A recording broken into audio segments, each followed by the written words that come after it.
여러분, 이 세상을 살다 보면요, 세속적 가치관이 가정 안에 다 들어오게 돼요.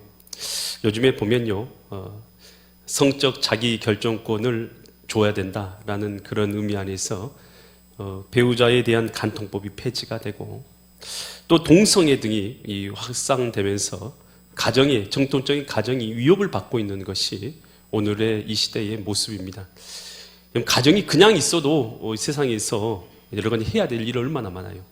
자녀들을 길러내고 또 가정을 이끌어가는 것은 결코 쉬운 일이 아닌데요, 이런 세속적 가치관이 함께 연결되다 보니까요, 가정이 이 시대에 얼마나 쉽게 무너지고 있는지 모르는 것이 이 시대의 현재의 모습인 것입니다. 여러분, 우리 가정을요, 하나님께서 주인 되신 하나님의 뜻대로 세우는 것, 이것이 바로 우리 신자가 해야 될 일인 줄 믿습니다. 오늘 이 본문의 말씀은요, 남편과 아내가 서로 어떻게 서로에 대해서 대우하면서 어떻게 살아야 되는가에 대해서 말해주고 있는 것이 바로 이 본문의 말씀입니다. 과연 이 말씀을 통해서 하나님께서 이 시간도 우리에게 무엇을 깨닫게 하시고 무엇을 말씀하시는가, 나에게 주시는 하나님의 음성이 있는 은혜의 시간 되시기를 간절히 축원드립니다. 에베소서 5장 22절 보면 아내들이여, 이렇게 아내들이여 하고 있으니까 지금 이 말씀은 누가 더 주의를 기울여서 들어야 돼요? 꼭 그런데 이런 말씀은요, 남편들이 주의를 기울여요. 아내들이여 자기 남편에게 뭐 하라고요? 복종하라. 할렐루야. 아멘이 별로 크지 않네. 복종하라입니다. 복종하라. 그런데 이것은요 아내들이 먼저 들어야 될 말이지, 남편이 듣고 나서 당신 말이야, 이거 성경 봤지? 이거 남편에게 복종하라 했어 안 했어? 했어 안 했어? 이러면요, 이거 성경 말씀 잘못 들은 거예요. 여러분, 이 구절은 누가 들어야 되는 구절이라고요? 아내들이 들어야 되는 구절. 할렐루야. 다시 그 구절 보여주세요. 그래서 이 구절을 보면서 남편들이요, 당신 성경에 나와 있지, 내 말에 복종해, 이렇게 하라고 주신 구절이 기라고 아니라고요? 절대 아닌 거예요. 이렇게 쓰시면 성경을 잘못 사용하시는 거예요. 절대 아니고 이것은 여자분들께서 받으시라고 기록된 말씀이에요. 예수님께 하듯 하라. 여러분, 예수님께 우리가 교회가 복종하는데 어떻게 복종하냐 이것이죠. 여러분, 23절 한번 더 보면 이는이라는 것은 어떻게 복종하냐라는 걸 구체적으로 설명해 주는 거예요. 남편이 아내의 뭐가 된다고요? 머리랍니다. 질서적으로 머리에 속해 있다는 거예요. 그래서 어떻게 복종했냐? 그리스도께서 교회에 뭐가 되셨어요? 머리 되신 거죠. 여러분, 우리가 지금 예수님의 이름으로 예배하고 예수님을 경배하잖아요. 그렇게 한 것 같이 남편이 가정에서 아내의 머리가 된다는 거예요. 그가 바로 몸의 구주, 주인이시라는 거예요. 그래서 24절, 그러므로 결론적으로 말하죠. 교회가 예수님께 어떻게 해요? 여러분, 복종하는데 맹목적으로 복종합니까? 아니면 존경하고 사랑하고 그렇게 해서 복종하는 것입니까? 여러분, 존경하고 존중하고 사랑해서 복종하는 것이지, 우리가 예수님 앞에 맹목적으로 복종하는 게 아니잖아요. 그래서 교회가 그리스도께 하듯이, 여러분, 아내가 남편에게 어떻게 해야 되는 것이요? 범사에 자기 남편에게 복종하랍니다. 복종하라. 그러니까 이 남편을 향해서 어떤 마음을 품으냐면 존경의 마음을 품으라는 것이에요. 존중의 마음을 품으라는 것이에요. 사랑의 마음을 품으라는 것이에요. 이 구절로 남편이 쓰면 된다고요, 안 된다고요? 안 해. 남편 너 내게 복종해, 이렇게 쓰면 절대 안 돼. 이거 성경에서 원하는 바가 절대 아니에요. 절대 그렇게 쓰시면 안 되고요. 아내가 남편을 향해서 어떤 마음을 품어야 되냐? 존경하는 마음, 존중하는 마음, 이 사랑하는 마음을 품고 남편을 대우해라 라는 것이에요.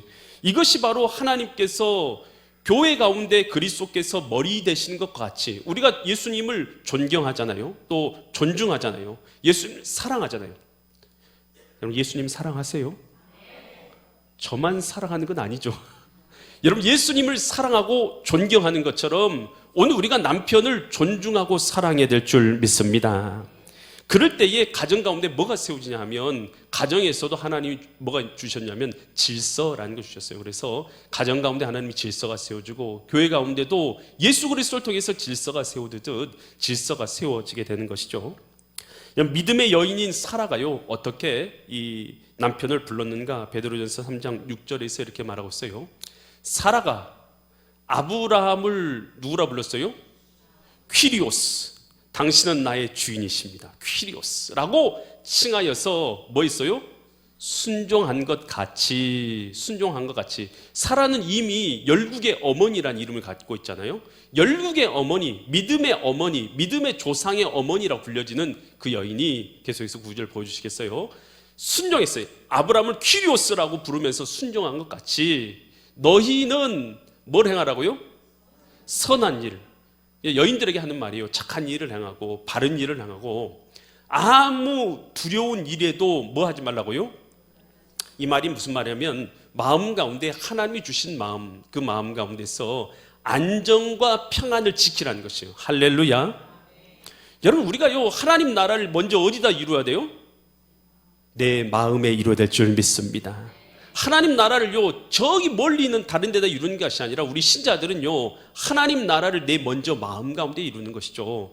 그 마음 가운데 하나님이 주인 되심으로 의와 실학과 화평이 내 마음 가운데 이루어진 마음. 그래서 평강이, 안정이 있는 그 마음을 이루라는 것이에요. 계속해서 9절 보시면, 그래서 너희는 선을 행하고 아무 일에도 두려우고 놀라지 아니하면 그의 딸이 되었다. 그의 딸은 누구의 딸이 됐다는 얘기예요? 예? 사라의 딸. 이 사라의 딸이 됐다는 것이 어떤 뜻이냐면 믿음의 딸이 되었다라는 것입니다. 아멘. 여러분, 가정 가운데서 믿음의 딸은 어떻게 살아야 돼요? 선을 행하고. 할렐루야. 아멘. 선을 행하고 마음을 안정되게 하고. 할렐루야. 그렇게 살아가면, 그리고 남편을 그렇게 잘 주인으로 여기며 존중하며 살아가면 이제 이 사람은 누구의 딸이 됐다고 말할 수 있다고요? 믿음의 딸, 사라의 딸이 되었다라고 말할 수 있는 것입니다. 여러분, 우리가 그래 신자가 되었으면요 사라의 딸 아니겠습니까? 믿음의 여인 아니겠습니까? 믿음의 여인들은요 가정에서요 편한 마음, 안정된 마음 가질 줄 알고 옳은 것을 따라서 살아갈 줄 알고, 그리고 남편을요 존중하며 살아가는 모습을 갖는 것, 이것이 바로 믿음의 모습이고요 사라의 딸이 되는 믿음의 모습이다라는 것이에요. 왜냐하면 다윗이요 사울의 딸이 누구입니까? 이름이 사울의 딸이 미갈하고 결혼하잖아요. 이 미갈하고 결혼했는데 다윗이 언약궤를 이제 메고 자기 이제 성으로 오잖아요. 그때 다윗이 너무 기쁜 나머지 뭐 했어요? 앞에서 배 에봇을 입고 막 춤을 치죠. 막 어떤 춤을 췄는지 모르겠어요. 그런데 춤을 얼마나 열심히 췄던지 뭐가 내려왔어요? 바지가 내려가는 거예요. 자기 바지가 속옷이 내려왔다고 말하지는 않았어요. 바지가 내려온 거, 바지가 내려간지를 모르고 춤을 추고 있었던 거예요. 그랬더니 그 모습을 누가 봤어요? 미갈이 봤어요. 사무엘하 6장 16절 보니까 미갈이 뭐 이렇게 하죠. 여호와의 개가 다윗 성으로 들어오매 사울의 딸 미갈이 창문으로 내다보다가 다윗 왕이 여호와 앞에서 뛰놀며 춤추는 것을 보고 막 뛰놀면서 춤을 추는 것을 보며 심중에 마음속에 그를 어떻게 여겼어요? 업신 여겼더라. 남편인데 남편이 행하는 것이요 왕으로서 채통이 없어. 그래 막 뛰고 난리를 치니까 아이 저 채통 없는 것 봐라 하면서 마음으로 업신 여기는 마음을 품었다는 것이에요. 그래서 이 다윗이 자기 집으로 오니까 아내가 뭐라고요? 미갈이 듣고 있다가 아니 방탕한 자가 행한 것 같이 행동했다. 이 방탕한 자는 술 먹고 사람이 정신없이 춤추는 것처럼 당신이 행동했다라고 이 다윗에 대해서 업신 여기면서 비방을 하죠. 그래서 다윗이 이 말을 듣고 뭐라고 말합니까? 다윗이 내가 아무리 하나님 앞에서 채통 없이 행동을 했어도 나는 너보다는 높은 사람이다. 그렇게 말하면서요 그 여인을 이제 미갈을 가까이 하지 않죠. 그러면서 미갈은요 죽는 순간까지 자녀를 가져요, 못 가져요? 자녀 없이 인생을 마감한 여인이 미갈이에요. 여러분, 성경에서 우리에게 아주 중요한 원리를 하나 가르쳐줘요. 내가 존중하면 존중이 여김을 받고요, 내가 사랑하면 사랑이 여김을 받고요, 여러분 내가 섬기면 섬기를 받는 것이에요. 이거 성경의 법칙 아니겠어요? 만물을 지으신 하나님께서 그렇게 이루게 하시고 심은 대로 거두게 하시는 것이죠. 그런데 내가 업신 여기면 어떻게 받아요? 업신 여김을 받고, 내가 조롱하면 내가 조롱을 받고. 여러분, 그러니까요 이건 법칙이에요, 법칙. 여러분 남편을 조롱해보고 업신 여겨보세요. 그러면 남편이 여러분을 어떻게 할 것이 당연히 업신 여기고 조롱한단 말이에요. 여러분 그러니까요, 우리는 어떻게 되냐? 남편을요 존중히 여겨야 될 줄 믿습니다. 할렐루야.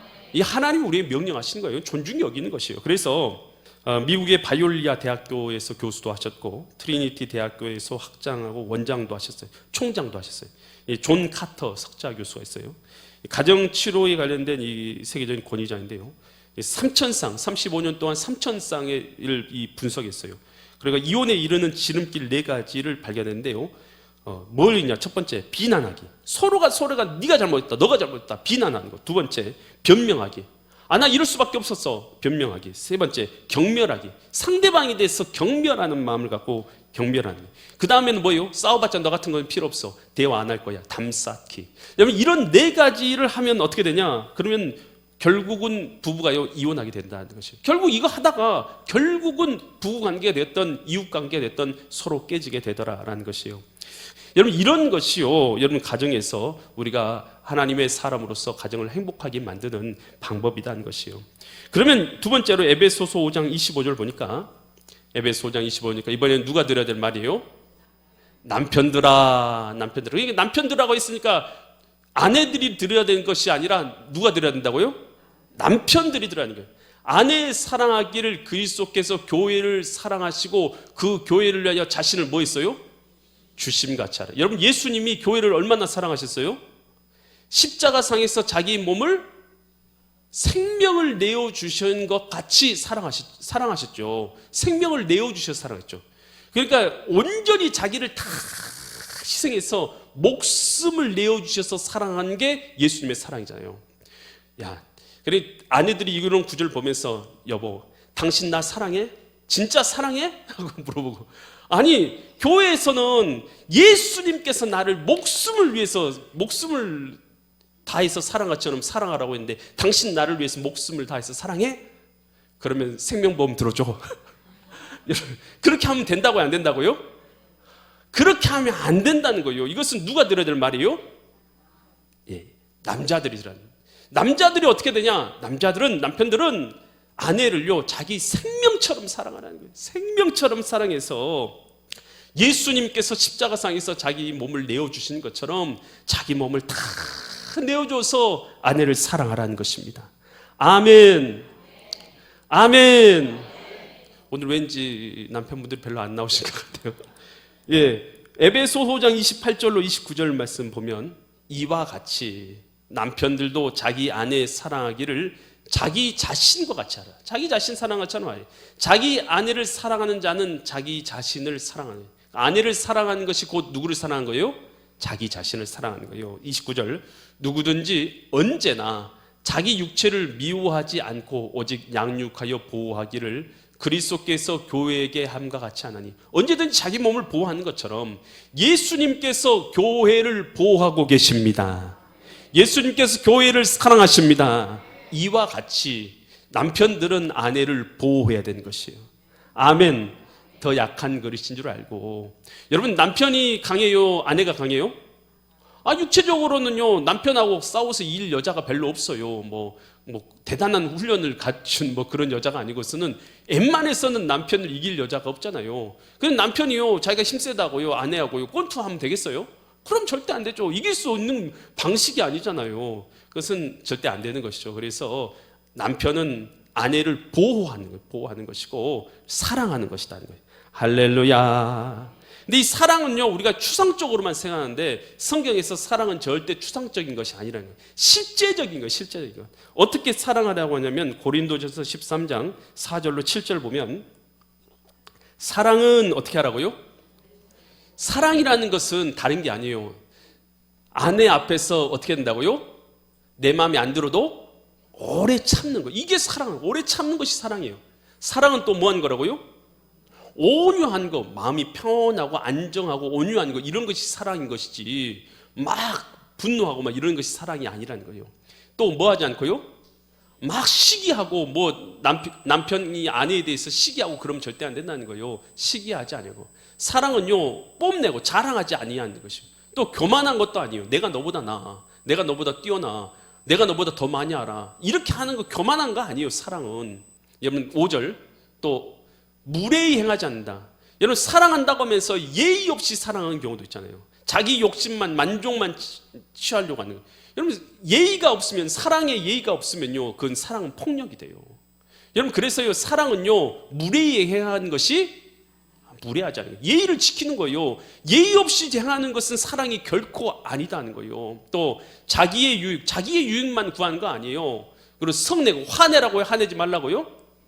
사랑한다면서 폭력으로 때리고 막 그런 사람 성내지 아니하는 거예요. 악한 것을 생각하지 아니하고 나쁜 것 생각하는 거 아니에요. 사랑은. 그리고 6절 불의를 나쁜 것을 기뻐하지 아니하고 사랑한다면서 서로 나쁜 것 모의하고 그런 거 아니라는 것이죠. 진리와 함께 기뻐하고 7절 모든 것을 뭐 한다고요?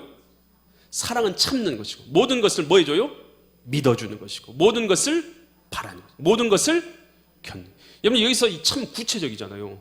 나 사랑해 립 서비스만이 아니잖아요. 사랑은 견디는 것이고 인내하는 것이고 바라주는 것이고 참는 것이고 보호해주는 것이고 예의 없이 행하는 것이 아니라는 것이죠. 여러분 이렇게 구체적인 것이 사랑이다라는 것입니다. 베드로전서 4장 8절에서 이렇게 말해요.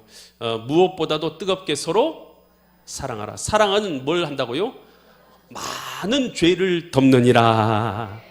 여러분 죄는요 덮어주는 것이 있어야죠. 그래야지 또 언급하면요 갈라질 수밖에 없어요. 그러니까요 덮어줘야 돼. 잘못은 덮어주는 거예요. 그래서 오늘 우리가 교회에서요 남편이요 예수님께서 교회를 사랑하신 것처럼 남편은 아내를 사랑해야 될 줄 믿습니다. 사랑은 참 구체적이라는 것, 오래 참는 것, 용서하는 것, 배려하는 것, 예의 없는 것 사랑 아니다라는 걸 알고 사랑해야 되는 것이죠.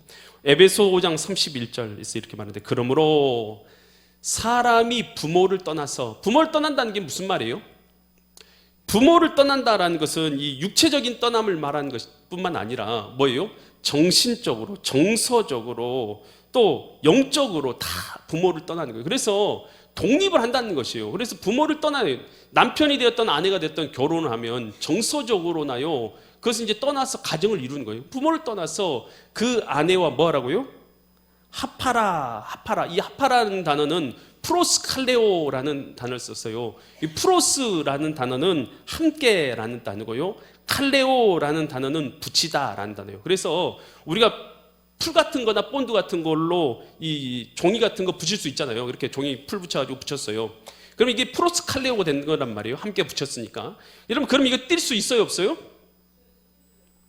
뛸 수가 있긴 있어요. 뜯으면 그런데 정상적으로 뜯어져요? 아니면 다 지저분해지거나 아주 못 쓸 종이가 돼요? 못 쓸 종이가 되죠. 여러분 그래서요. 여러분 이걸 알아야 돼요. 사람이요. 결혼했다가 이혼하는 거 할 수도 있어요. 할 수 있는데 여러분 이걸 알아야 돼요. 프로스칼레오라니까요. 한번 붙였다가 뜯어놓으면요. 마음의 상처가 장난이 아니에요. 그 사람요. 평생 그 상처를 안고 살아가게 되는 것이에요. 그래서 이제 정서적으로나 인격적으로나 우리로 살아가는 것이 하나로 살아가는 것이 가정이다라는 것이에요. 그래서 이것은 하나님께서 가정의 배우자는 누가 주셨냐? 누가 주셨어요? 하나님이 주셨습니다. 그래서 마가복음 10장 9절에서 이렇게 말해요. 마가복음 10장 9절에서 그러므로 하나님이 뭐 해주셨어요? 내가 짝지었다 생각, 내 눈에 콩깍지가 씌었다고 생각하는데 하나님께서 짝지어 주신 것입니다. 이걸 믿어야 돼요. 믿습니까? 하나님께서 짝지어 주셨다는 걸 믿으라는 것이요. 히브리서 13장 4절에서 그래서 어떻게 하라는 거예요? 모든 사람은 결혼을 쉽게 여기라고요? 쉽게 귀히 여기고 침소를 더럽히지 않게 하고 그렇게 살아가라는 거예요. 음행하는 자들이나 간음하는 자들을 하나님께서 내버려 두신다고요? 심판하시리라. 하나님이 심판하신답니다. 그래서 잠언 5장 18절로 19절 같이 살아가는 거예요. 내 셈으로 복되게 하라. 내가 언제 얻은 여인을요? 젊어서 취한 아내를 즐거워하라. 19절 이는 사랑스러운 암사슴 같고 아름다운 암노루 같으니 너는 그의 품을 항상 어떻게 여겨야 돼요? 아내의 품만 족하게 여겨야지 다른 여인의 품을 족하게 여겨서는 안 된다는 거예요. 그의 사랑을 항상 어떻게 하는 거예요? 아내의 사랑 항상 아내에 대한 사랑을 항상 연모하는 마음으로 남자들은 살아가야 한다는 것이에요. 이 프랑스 철학자, 문학가, 비평가였던 이폴리트 아폴리텐이라는 사람이 아주 유명한 결혼에 대한 말을 남겼어요. 결혼은 3주 동안 서로 관찰하고 3개월 동안 서로 사랑하고 3년 동안 서로 싸우고 그 다음에는 30년 동안 있는 듯 없는 듯 참고 용서하며 산다. 저는요, 있는 듯 없는 듯이라는 말에 참 감동을 받았어요. 아니, 결혼하고 나면 나중에는요, 30년 동안, 남은 30년 동안 처음에는 뭐 싸우고 지지고 볶고 사랑하다가 좀 나중에는요, 있는 듯 없는 듯 그냥 용서 않고 참고 살아간다는 거예요. 이 말이 이제 나쁘게 보면 좀 이상하게 여겨지겠지만 서로 공기 같은 존재가 되어져서 그냥 편안하고 안전하고 그래서 당연히 있는 걸로 알고 그렇게 살아가는 존재가 된다라는 이런 의미 아니겠어요?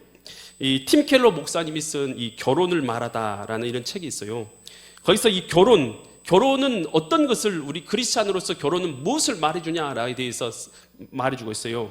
이 결혼은 그리스도와 교회의 관계를 세상 가운데 보여주는 모형이다라는 거예요. 여러분, 우리 신자의 결혼은요, 그냥 결혼이 아니에요. 예수 그리스도와 교회와의 관계를 세상 가운데 보여주는 통로다라는 것이에요. 거기서 이런 말이 있어요. 콩깍지가 벗겨졌어도 계속 살아야 되는가? 콩깍지가 벗겨질 수가 있어요, 없어요? 안 벗겨져요? 무조건 벗겨져요. 콩깍지는 무조건 벗겨지는데 벗겨졌어도 계속 살아야 되냐 이런 질문을 하는 사람이 있다는 거예요. 그런데요, 이 진짜 사랑은 언제부터 시작이냐? 이 진짜 결혼의 본질은 감정적인 사랑을 넘어서서 헌신과 약속에 기반한 사랑을 하게 되는 것. 그래서 감정적인 설렘을 넘어서 의지적으로 헌신적인 사랑이 결혼의 본질이라는 것이에요. 그러니까 콩깍지가 벗겨져도 우리 신자들은요, 하나님께서 어떻게 되셨어요? 내게 짝지어준 사람이야. 그래서 결혼은 하나님의 언약인 것처럼 오늘 우리는 이 언약으로 메어진 사람이야. 그래서 헌신하고 그리고 그들을 위해서 의지적으로 의지를 가지고 헌신하는 것, 이것이 결혼의 본질이라는 것이에요. 그래서 오늘 우리의 이 결혼 생활은요, 그를 통해서 어떤 거냐면 평안과 안정을 나타낼 수 있는 것이에요. 진정한 안정은요, 여러분, 서로 뜨겁게 불같이 사랑해야지만 그곳에 평안이 있고 안정이 있는 거 아니에요. 결혼은요, 여러분, 처음에는요, 불같이 타올라요. 불같이 타올 때는 그것이 영원할 것 같지만 영원해요, 안 해요? 안 해요. 조금 있으면 싸움하고 어떻게 해요?